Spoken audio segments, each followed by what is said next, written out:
You really don't want to focus on any cardio exercise. If cortisol levels are too high, this will stop you being able to lose weight. Muscle mass and bone density decrease with age. This really aggressive cardio can actually accelerate other issues around aging. HIIT training is not the most effective for women around menopause. A lot of exercise does not achieve those three things. So in order to counteract that, you basically need to... Hello, and welcome to the Trinity Fit Over 40 podcast with me, Rob Burkhead. And me, Ben Hughes. We are the co-founders of Trinity Transformation and creators of the Fit Over 40 method. And together with our world-class coaching team, we've helped more than 6,000 women over 40 to fit back into their favourite clothes over the past decade. For more information about what we do, go to www.fit40info.com. One of the most common things we hear all the time about exercise is the best type of exercise for you is the one that you enjoy the most. And while this may be true for women in their 20s and 30s with optimal hormone levels who can basically get away with doing almost anything and still see results, it's not necessarily true around menopause. We've worked with so many women in their 40s and 50s who felt stuck because the exercise that used to work for them wasn't working anymore. They were trying everything from HIIT workouts to spinning, gym classes, dog walking, jogging, and swimming, but nothing was really working. And the reason this happens is simple. Women's bodies and hormones start to change as they get older, which can make it easier to gain weight, especially around the middle, and harder to lose it again with the normal methods of exercise. But if you have the right exercise approach, one which is designed to work for women around menopause, you can quickly and easily get the scales moving and drop 2 stone in as little as 12 weeks. In today's podcast, we're going to reveal the worst exercises for women around menopause and let you know what to do instead so that you can achieve your goals as quickly as possible. So first, we need to understand the changes happening if you're a woman in your 40s or 50s, or even beyond that, going through menopause at some stage of menopause. For women sort of over the age of 40, significant changes start to happen physiologically. And sometimes this can actually happen even earlier. So this can start to happen in your late 30s as well. We've seen that happen. And during these perimenopause years, so in the run-up to menopause, estrogen levels start to fall. And the problem with this is estrogen helps to regulate cortisol. It does a lot of things, but one key function of estrogen is it helps to regulate cortisol, which is the main stress hormone in the body. And this then means the body's sensitivity to stress increases. And when studies have looked at this, the amount of cortisol released and this what's called stress response, so when the body is subjected to a source of stress, whether it is from work, whether it's from family life, whether it's from extreme of dieting or exercise approaches, the body releases cortisol. And this increase is 3 times more for women than for men with age due to these changes that happen from perimenopause onwards. And this applies for the rest of your life. And the problem is, if cortisol levels are too high, what's called chronically elevated, it means they're high all the time, it makes losing weight very, very difficult because it causes 3 major additional problems. And we call these the weight gain triangle. So it leads to leptin resistance, it leads to insulin resistance, and it leads to thyroid deregulation. And leptin resistance leads to increased cravings and not feeling full even after eating because leptin is a satiety hormone. So you're going to be craving food all the time, which is going to make it very, very hard to avoid overeating, especially craving junk food. Second thing, insulin resistance. Insulin is a storage hormone and it makes it very hard to lose weight if you have insulin resistance. It means you're more likely to store fat, especially around the middle, and you don't process carbs so well. So things like sugary snacks, biscuits, cakes, crisps, chips, bread, all of that stuff is not going to be processed so well if you have this chronically high cortisol levels. And then the last thing is thyroid deregulation. And your thyroid is the gland in your neck that controls your metabolism. And if it's deregulated, your metabolism is going to slow down, meaning you have to eat less and less and less to lose weight or avoid gaining it. So these 3 additional problems from chronically high cortisol levels make it much harder to avoid gaining weight, let alone to lose weight. These changes don't just affect the stress response. Changes in the female sex hormones, estrogen and progesterone, also start to happen even years before clinical menopause. This can lead to lots of different symptoms from joint aches and pains, bad knees, bad backs. It can lead to mobility issues as well, things like frozen shoulder or tennis elbow. And these are both made worse if you're carrying a bit of extra weight, as this also puts more load on your joints and causes more inflammation. If you're heading towards the menopause, you need to watch out that you're not kind of exacerbating joint issues which you're more susceptible to around menopause. Another thing that you really need to watch out for is muscle mass and bone density decrease with age, provided you're not doing anything to actually counteract that, which we'll get onto in a bit, like what can you actually do to prevent that. But if your muscle mass and your bone density are decreasing, This will lead to you feeling less toned, feeling more flabby, having less shape to your body, feeling weaker, having poorer balance and less energy. It can lead to osteoporosis, which is porous bones, which can cause serious issues as you get older. And it can lead to slower metabolism, as the more muscle you have, the faster your metabolism, and vice versa. And, we speak to a lot of women who are considering working with us, and it's very, very common that they say, it's just been all of a sudden over the past few years. So over the past few years, when those hormonal changes start to happen, that they've suddenly noticed all of these things happening at once. The joint problems, suddenly they're a lot less toned. Suddenly they're not seeing results from the diets which worked for them previously. Suddenly they've got that less shape to their body. So in order to counteract that, you basically need to make sure we're doing the right thing in terms of exercise. Yeah, so you want to work with your changing body and hormones, and you need to compensate for these reducing estrogen levels and make sure you're not overstressing the body by sending cortisol levels too high, especially if you've already got a busy job, your lifestyle's very stressful. Like most of the clients who work with are at the top of the game in their career, very stressful, reporting to directors or running the business and managing a big team. All of that's very stressful, plus doing a lot of stuff at home as well, maybe looking after aging parents or children, even if they are a bit older now, still requiring a lot of attention and care, or even grandchildren. So all of that's very, very stressful. So the best type of exercise must do three things around menopause. Because the body has changed, you've really got to work differently with it. So the first thing it needs to do is keep cortisol levels low to moderate. As if cortisol levels are too high, this will stop you being able to lose weight. Your body will fight back. It will trigger that weight gain triangle. You'll be fighting cravings.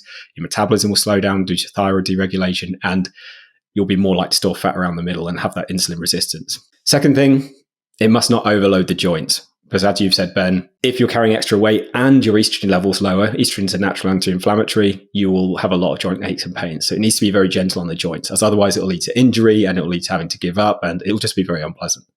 And then the last thing it needs to do is maintain or even build muscle mass, which is definitely still possible if you're in your 40s, 50s, or 60s, and build bone density. And this will then keep your metabolism high, because the more muscle you have, the faster your metabolism. It'll make you feel firm and toned and youthful. Lift everything, lift your bum, tone your arms, flatten your stomach. And having good bone density is essential for long-term health, because it's one of the key causes of early death is falling and breaking a bone after menopause due to lack of bone density. And a lot of exercise does not achieve those three things. So it does not keep cortisol levels low, it does not manage load on the joints well, and it does not optimize muscle mass and bone density. So you really want to avoid a lot of exercise, or at least keep it to a minimum if you want good results around menopause. So Ben, what's the first type of exercise? We've got three key ones we're going to go through today. What's the first type of exercise you'd recommend people avoid around menopause? The first one I'd recommend people avoid would be HIIT, or high intensity interval training. So examples of this are Joe Wicks, Body Pump, Insanity, pretty much any other, we'll talk a bit more about gym classes in a bit, but most kind of gym classes are HIIT training. And you've also got to be careful with, there are things out there which appear to be not based around this, but actually are. So for example, Body Pump, you are using a form of weight to do the workout. There are other classes, lots of different classes, which, they use weights or kettlebells or whatever it is, but it's the way the workouts are structured, which actually make these HIIT, or high intensity interval training. So anything basically where you're doing high amounts of reps, or, it's like work for 40 seconds and then rest for 20. But the key thing is, you're doing a lot of work so that you're actually getting out of breath, you're getting sweaty, very short rest period, and then straight back into more kind of workouts, so that when the feeling you get from the workout is more that your heart rate's getting elevated, you're starting to, a lot of sweating, that kind of elevated heart rate, it feels like a cardio session. And I think the reason people really like these types of workouts is because, you get that sweat on, you get your heart rate going up. When you've finished it, you really feel like you've had a really good, intense workout. You feel quite drained. You feel like you've done quite a lot of work in quite a short period of time. For someone who is, not dealing with these hormonal issues, whose main goal is not to lose weight and to kind of get more toned, HIIT workouts can be a brilliant way to increase your overall fitness. And, if you're in your 20s or 30s, you'll probably be able to burn a good amount of body fat. Like, it'll work very well. The problem is, though, for women around menopause and women over 40, the clue is in the name for these HIIT, high intensity interval training workouts. So first of all, they are high intensity. And this intensity can basically overstress the body. It can trigger the weight gain triangle, which we talked about previously. And that can mean that you can put loads of effort in and you can still not see any results. You can put loads and loads of work in and you can just not see any results in the mirror. And we see this all the time. And the second problem is they're often high impact as well as being high intensity. So you go into these sessions and, they're not designed for somebody whose hormone levels are changing and who are going to be more susceptible to joint issues. So they can be quite hard on the joints. They can involve things like, jumping up in the air, burpees, these kind of intense exercises, which are you're basically pounding on your joints, your knees, your ankles, all of these movements. And then that can lead to injury. And the problem is if you end up getting injured, you basically have to stop exercise completely. You might have to put it on pause while you investigate what kind of injury you've had. You might have to rehab it for a long period of time. You might even need surgery if you cause yourself quite a lot of damage doing one of these things. HIIT training is not the most effective for women around menopause. It's kind of like cutting grass with a pair of scissors. So it's really hard work. You put loads of effort in. Imagine if you're cutting the grass, you're crawling around on your knees, cutting like 4 or 5 individual blades of grass at a time, trying to get a good, a nice smooth lawn at the end of it. The reality is you're not going to get it it's not going to be that good. And it's going to take absolutely hours. It's putting in loads and loads of effort, but you're not getting the results that you would expect from all of the effort that you're putting in. So HIIT training is definitely one to avoid. And this is not to say it's for absolutely everybody to avoid, but if you're a woman around menopause, you're looking to drop a dress size, you're looking to feel more toned, you're looking to lose some body fat, it's definitely not going to be the best strategy. So that's my number one thing to avoid around menopause. What would you say yours is, Rob? So mine's kind of an extension on that. So the one I would recommend avoiding is spinning. So spinning is actually often a form of HIIT training anyway. Almost always is a form of HIIT training. So it's high intensity interval training. You're pushing for some of the class and then you're kind of backing off a little bit and then you're climbing or you're standing up. I mean, some of the worst forms, my wife sometimes does spinning. Now she's 32 and it's still an okay form of exercise at that age. But some of the worst ones, which even she says she finds really ineffective, is where they're trying to also put weights into the spin class. They're like cycling and trying to do bicep curls or a shoulder press, and you're not doing either well at that point. So it's really, really ineffective, whether it's pure spinning or whether it's kind of spinning with weights, just like you said, Ben. Just because there's weights involved doesn't mean it's effective strength training. It's usually cardio with weights and doesn't get any results. Another form of spinning that's really popular at the moment is Peloton. So Peloton is really blown up. They've put massive, multi-million pound budgets into their marketing. And we've worked with so many people who've got Peloton bikes that become clothes racks over time because they might enjoy it. Like you said, Ben, they're getting a sweat on, although that can sometimes trigger things like hot flushes just by elevating the body's internal temperature too much. And that's not necessarily a good thing. But they're not really getting any physical changes. They're getting hot and sweaty. They're thinking they're doing something that's good for them. And it does help heart health, but it's not going to help reduce weight. And actually, it could overstress the body because it's very, very high intensity. It has all the same issues as HIIT training that you've just talked about. The other issue is it's mostly cardio focused. So even more so than things like body pump, which is not an effective form of weight training, but at least there's some weights involved. Spinning is really just cardio focused, and it works your quads and your calves, so the front of your legs and your calves, very little hamstrings, but the rest of your lower body doesn't really get any workout. So your bum, your hamstrings, not that great. And then the rest of your upper body, so stomach, your arms, your back, they get no workout at all. And this really aggressive cardio can actually accelerate other issues around aging. So they can accelerate muscle loss, because cardio exercise over 30 minutes is catabolic, which means it burns muscle. And from the age of 30 onwards, we naturally lose muscle unless we do the right things to counteract it. And cardio, along with starvation diet especially, will rapidly lose it, which will make you flabbier, saggier, look older, feel weaker, and age you faster. And it can also accelerate sarcopenia. So sarcopenia, is age-related muscle loss, but it can also accelerate bone density loss. So osteopenia and osteoporosis by doing really extreme forms of exercise along with starvation diets. And typically people do tend to pair these two. So spinning is mostly cardio-focused. It's very high intensity. We've talked about why both of those are ineffective. And then the last thing that's really not great about things like spinning is it won't help with mobility or strength. So a lot of people, as they get older, they get stiffer, they get more issues. They're sat at a desk most of the time. Again, a lot of the clients we work with, they're in back-to-back meetings all day. They're stiffening up, which happens naturally if you don't do the right things. And all spinning is being stuck in one position again. So just like you're sat at a desk, you're basically in that position, sort of tilted forward a little bit on the bike, all hunched over. And that's just going to make things like back pain worse. It's going to not help with sore joints, because really you're not getting into a multitude of positions that will help to loosen your body up, which you really, really want to do to avoid aging so quickly, avoid getting so stiff, and avoid getting issues like back tweaks, back problems, hip problems, shoulder problems, and things like that. So spinning is my next one to avoid. Ben, what's the last kind of, if you had to pick one more form of exercise that's kind of one of the worst things to do around menopause if you want to lose weight and tone up, what would that be? The last one I would recommend avoiding would be running. So it all comes down to really the same issues again. So first of all, it's high impact. So it's not going to be great for your joints.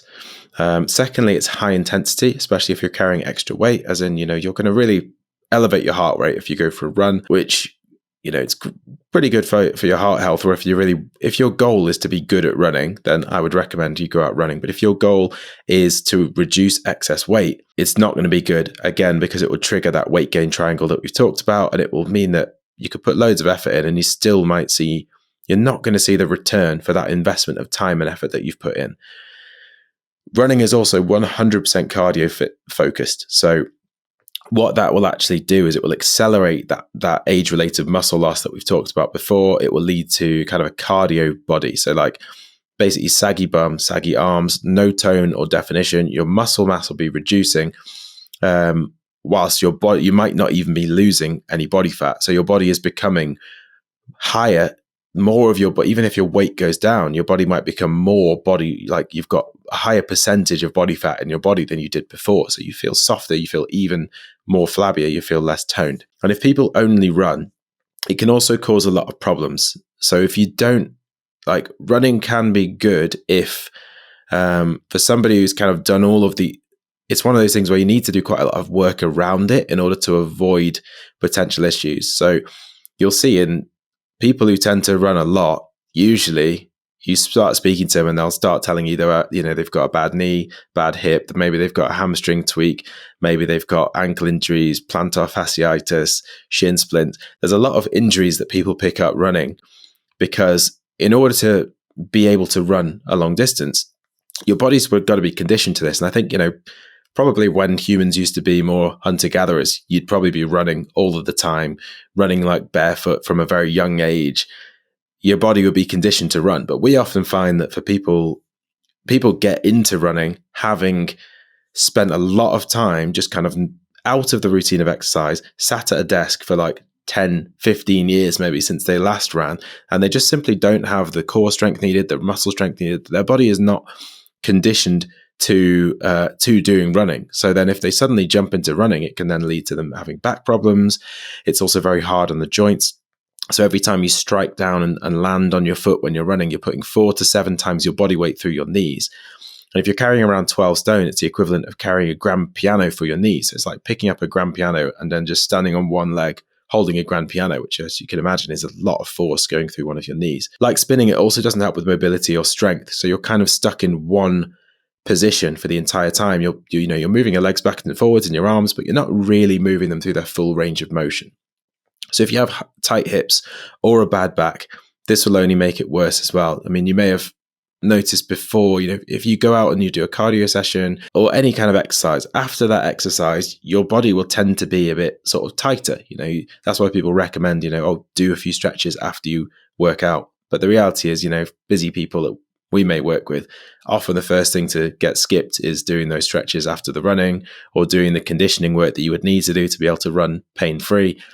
And so it just leads to them having loads and loads of joint issues, not seeing very good results in terms of what they were actually looking to achieve. And overall, not the best thing to focus on if you're a woman around menopause looking to lose weight and tone up. I mean, the overall theme of this is if you're thinking of losing weight and toning up around menopause, you really don't want to focus on any cardio exercise. So we've covered HIIT training, high intensity interval training, including all gym classes, probably most sort of online workouts you'll find on things like YouTube as well will be designed this way.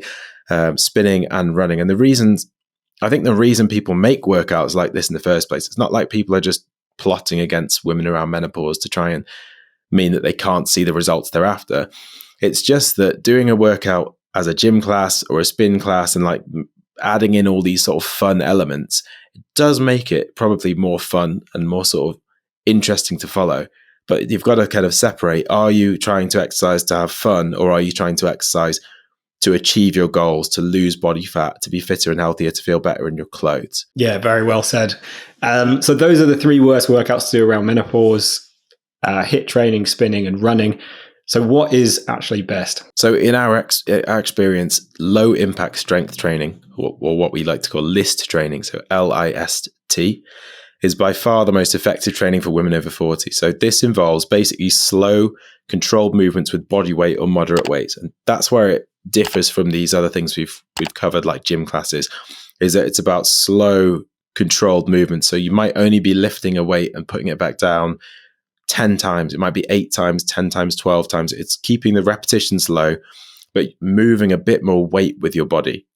And the benefits of this is it keeps stress on the body low, because you're not you're not really sort of ramping your heart rate up. You're not ramping that stress level up during that workout, meaning your body stays in an optimum state hormonally for losing weight. It's also the most effective way to build muscle. And if you're building muscle and, avoiding that age-related muscle loss, it's going to tone you up all over. It's going to reduce bingo wings. You're going to end up with a more toned, flatter stomach. And having more muscle mass also increases your metabolism, meaning you can eat more and you can still lose weight easily. And it's much easier to maintain all the weight loss that you achieve long term as well. The other benefit is it's very, very efficient. So if you're doing this type of training, our clients only train sort of 3 times per week for about 40 to 45 minutes. And doing that can lose 1 to 2 stone in 12 weeks. And we've had many clients who we've coached who previously were doing, going and doing like 6, 7 sessions a week, even some doing like 2 gym classes a day, like doing 10 gym classes a week, putting in loads of effort into HIIT training and cardio, but still not seeing results. And then we've dialed that right back and said, listen, just don't worry about that. Exercise 3 times a week. And that change has meant that they've started seeing results. The other benefit, especially for our clients, is it can be done from home. So you don't have to spend loads of time traveling to and from the gym in order to do your workouts. And you don't have to work in anybody else's schedule as well. So you haven't got to show up at a specific time to a specific class in order to do your workout. There's also no jumping around. There's no kind of impact exercises where you're jumping and then landing again, because it's just too hard on the joints, really. So this is basically gentle on your joints, and there's a low injury risk. But at the same time, whilst being gentle on your joints, it's also going to increase bone density, and it's also going to improve the strength in your joints by building muscle around your joints. So it's kind of, if you did want to do some forms of cardio exercise in the future, I'd say it would be better to start out with low impact strength training, build up a base level of strength, and then your body is going to be much better able to handle other types of workouts once you've lost the weight and once you want to branch out and do something different. And the final benefit is it does still improve cardio fitness. So although, you're not going to send your heart rate as high as you would if you went for a run or a spin class, you're still going to see a benefit to your cardio fitness through doing LIST training. So as you can tell, we are big proponents of this LIST training, but it's mainly just because we've seen so many clients see amazing results from swapping from these HIIT training workouts or cardio workouts and doing LIST training instead. Yeah, we used to include HIIT training in our programs 5-6 years ago. And we'd gone from not including it to thinking, oh, well, everyone's saying it's so good. And this is before we had all the research.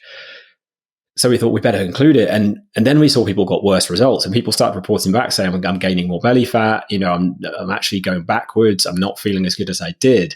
And we realized, there's something here. And that's when we read more into it and discovered all these reasons why for women from perimenopause onwards, it's actually not a great way to train. And we have countless more examples of clients who swapped HIIT, spinning, running, and gym classes for LIST training.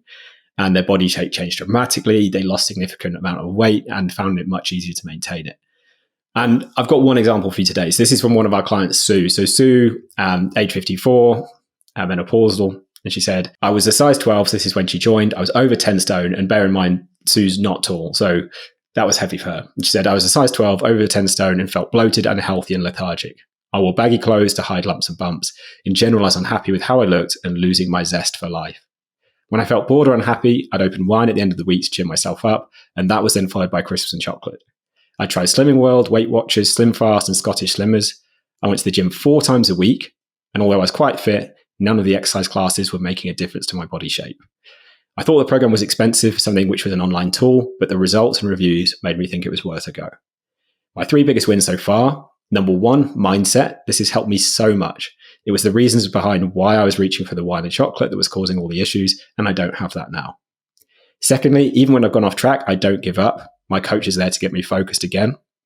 And number 3, learning about macros. Previously, I would follow a diet but make unhealthy choices. And I can now see the benefits of staying on track with good food choices, and I think twice about what I choose before I eat it. Since joining, I've lost over a stone, and the main thing for me is keeping it off, particularly over lockdown and the festive period. So this was losing it over COVID and then keeping it off now. I'm a very comfortable size 10 and a size 8 in some things. And when buying clothes, I no longer hide under medium-sized jumpers. A small size is figure-hugging and flattering. I've lost fat around my lower stomach, which is something I've never managed before. And I'm fitter than I have been in years. I have more energy and hold my own in fitness challenges with my younger workmates. Through mindset work, I no longer react to situations by reaching for chocolate or wine and have a calmer attitude to life. And I'm happier and more confident and look forward to what lies ahead. So that's amazing results there.